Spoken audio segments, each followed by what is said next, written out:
So it's Bundesliga Matchday 20 and it's time to look back at it. And before we get into it, the previous video on Hoffenheim of all teams, at the time of doing this, is on 2.1k views, which is obviously the biggest video so far. First, thank you. Second of all, I have no clue why it's one on Hoffenheim. Of like all the ones I've done, I'm surprised Hoffenheim is the one to have done so. So if you've seen this and you came from that, thank you. Please stay for this.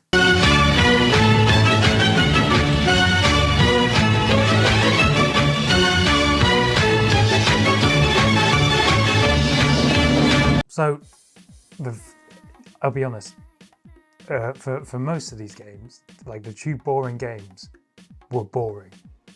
I'm obviously also recording this on deadline day, so a lot could happen. And so we'll start with Cologne versus Wolfsburg. It ended 1-0. Linton Meiner scored his first goal at the Rhein-Energiestadion in over 2 years. And apart from that, not a lot happened. For Cologne, it helps them open a gap to the relegation spots, while for Wolfsburg, because of the results of elsewhere, they've kind of been sucked into it now. And like Wolfsburg are truly like having a shit season. Obviously, they constantly throw money at things hoping it will work, and it doesn't. And what they tried to do in this winter is also throw money at the problem hoping it would work, but it again hasn't. I mean, they've signed 3 players so far in this winter.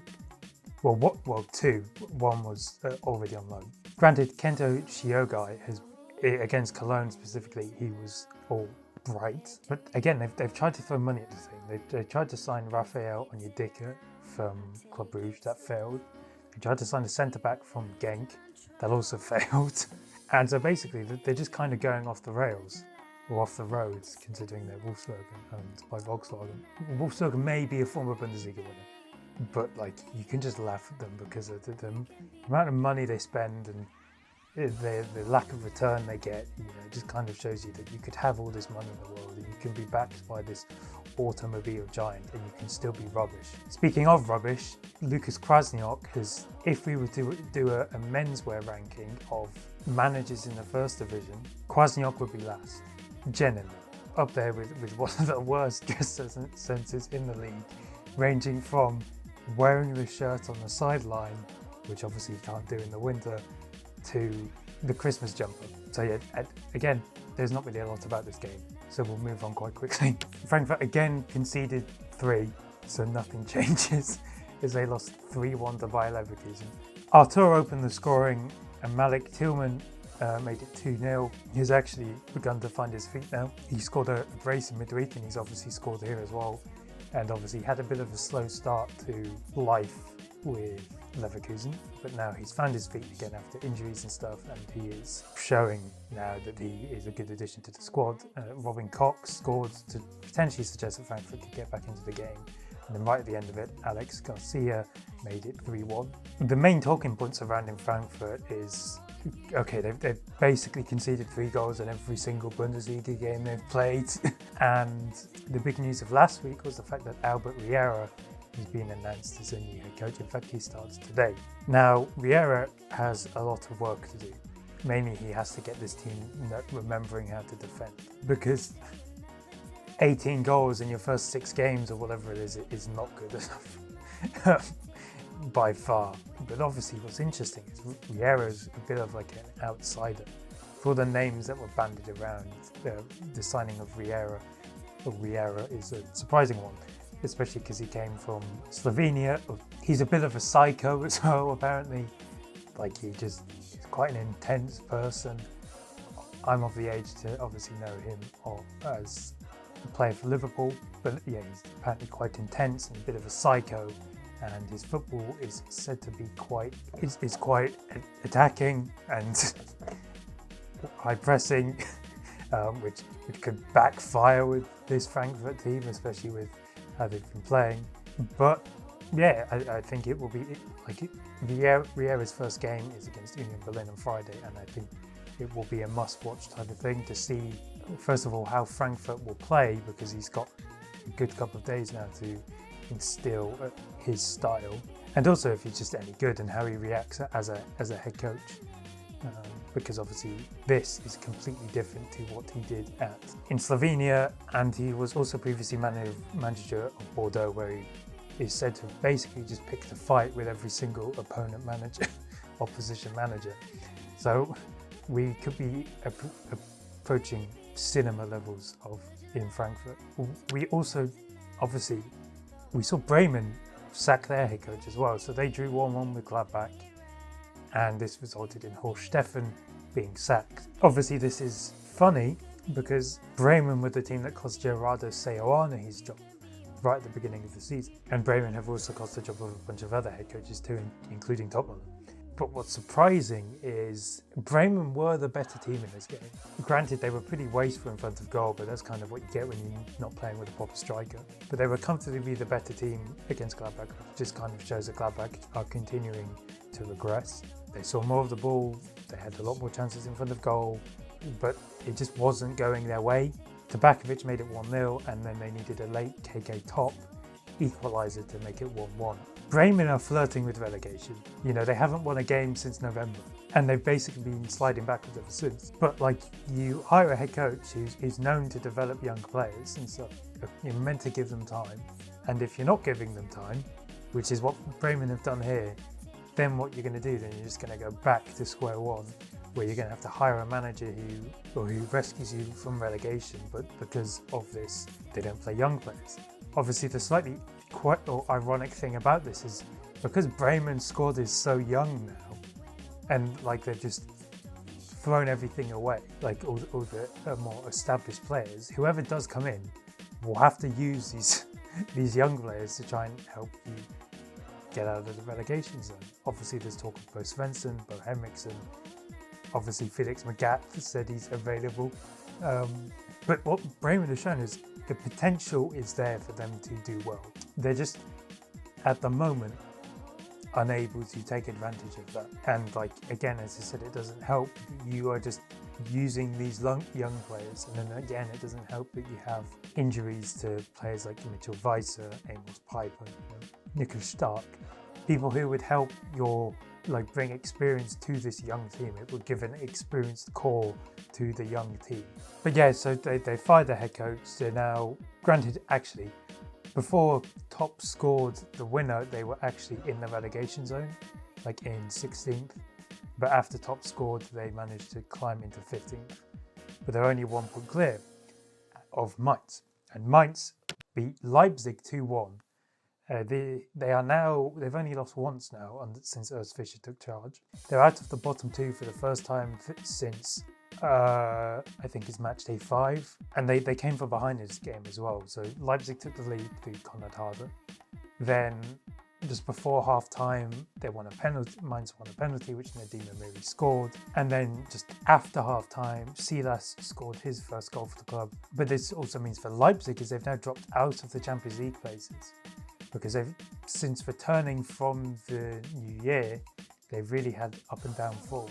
And to maybe try and address their potential issues in attack, they've signed Brian Gruder on loan for the rest of the season, which is quite interesting when Gruder plays in exactly the same position as Yandy Mande. Unless you plan to play Gruder more centrally, then overall it makes no sense at all, because you've got one of the most exciting wingers in the league, and you bring in another winger who is more established in this league than your winger. And so what you're going to do now, and then you've got the likes of Antonio Nusa and Johan Bakayoko as well. And so Leipzig are very stacked in the wing positions now, which, considering they're only in two competitions now, including the DFB Pokal, it doesn't really make any sense. So yeah, Leipzig really need to step it up now to try and get back into the relegation spots, because how some of these teams are playing above them, a gap could potentially open up quite soon, and then they're going to be chasing behind again. Other games, Hoffenheim, because they played before Dortmund, they actually closed the gap and leapfrogged them. They were second at one point, level on points with Dortmund, but with a better goal difference, but then Union scored, and so they dropped below them on goal. Kramich scored a double, and then there was an own goal as well, and Hoffenheim just continue with this momentum. Like, when will it end? They just keep winning. I mean, I don't think they've lost since just before the winter break when they drew with Stuttgart. So yeah, they just keep going. Can we see an end of this? Obviously, I pointed out several times why no one cares about Hoffenheim. But people may care about Hoffenheim next week when they play Bayern. And so this is first versus third. And Hoffenheim win.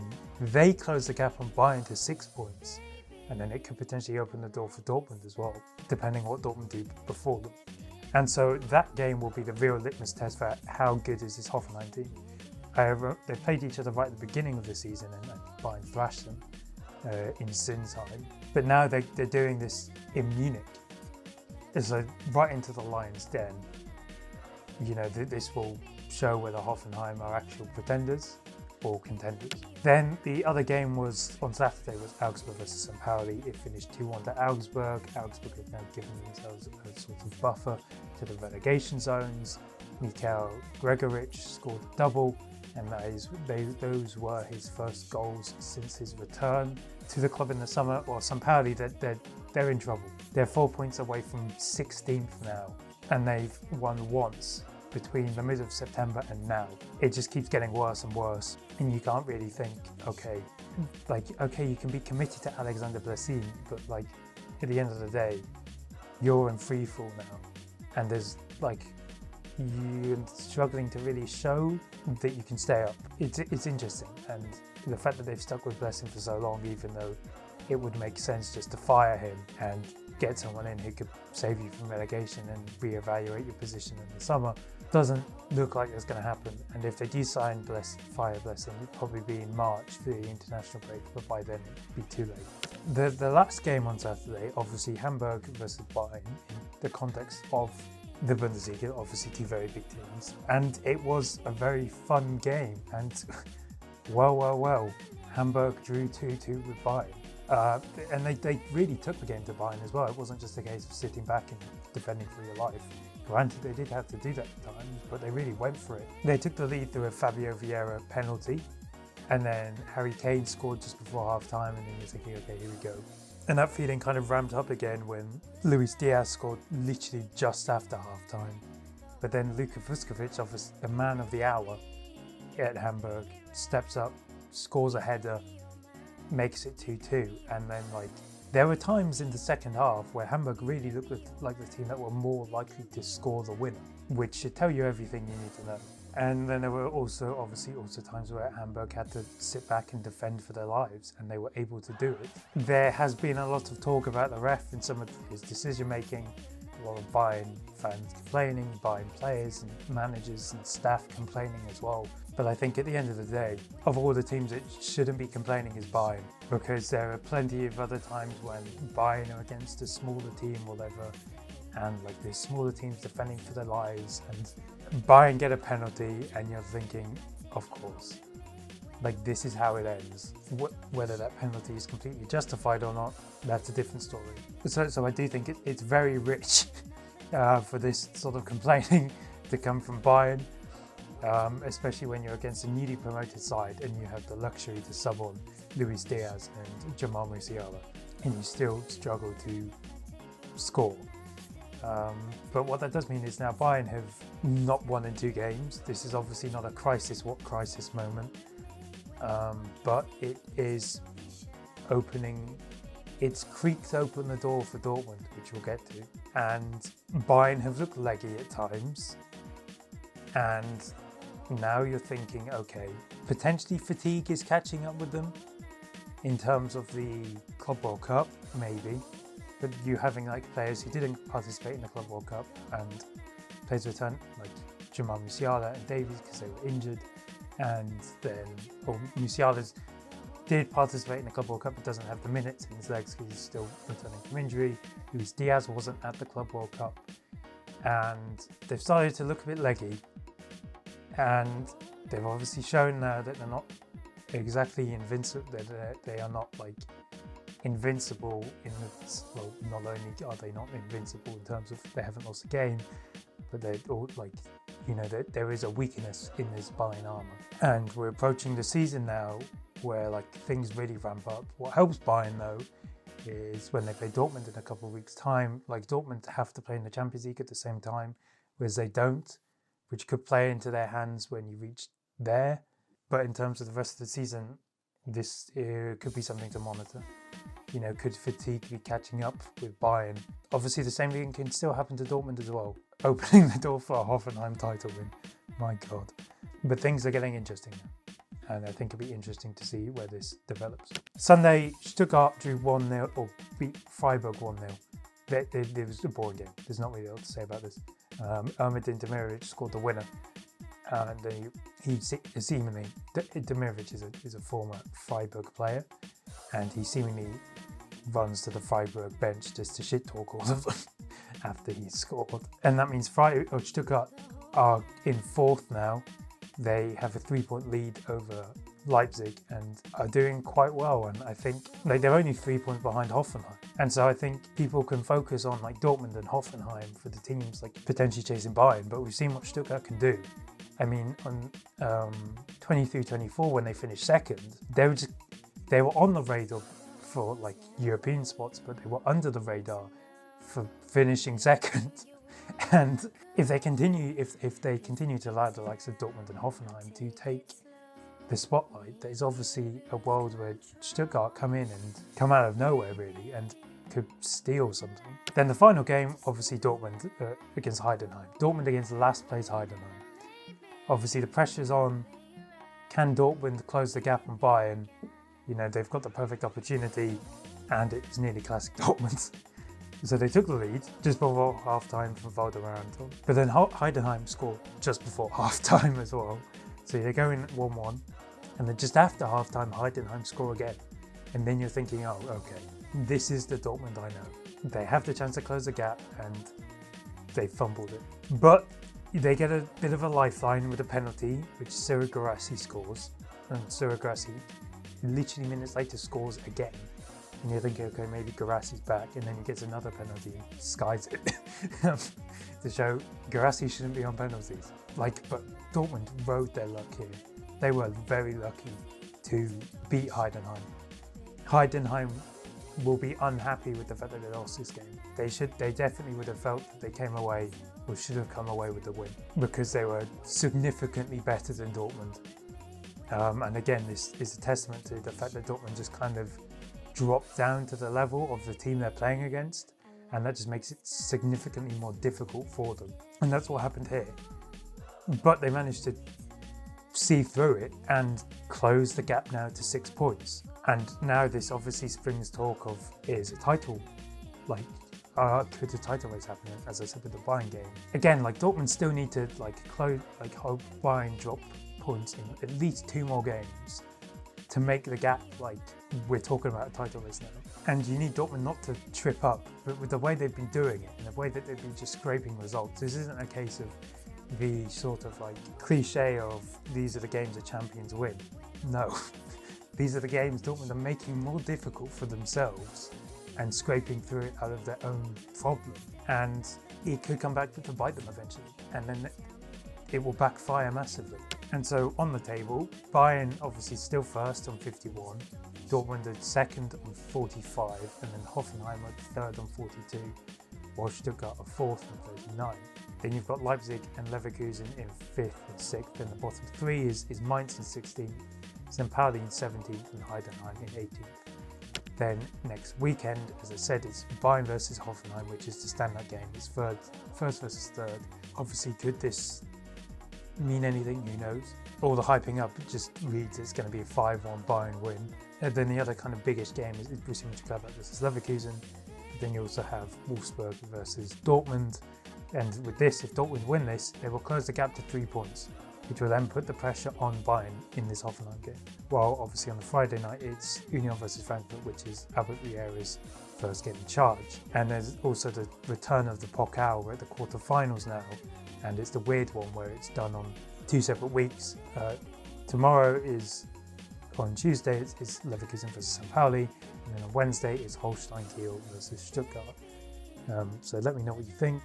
of Bayern potentially bottling the title, which they won't do, of Dortmund and anything else.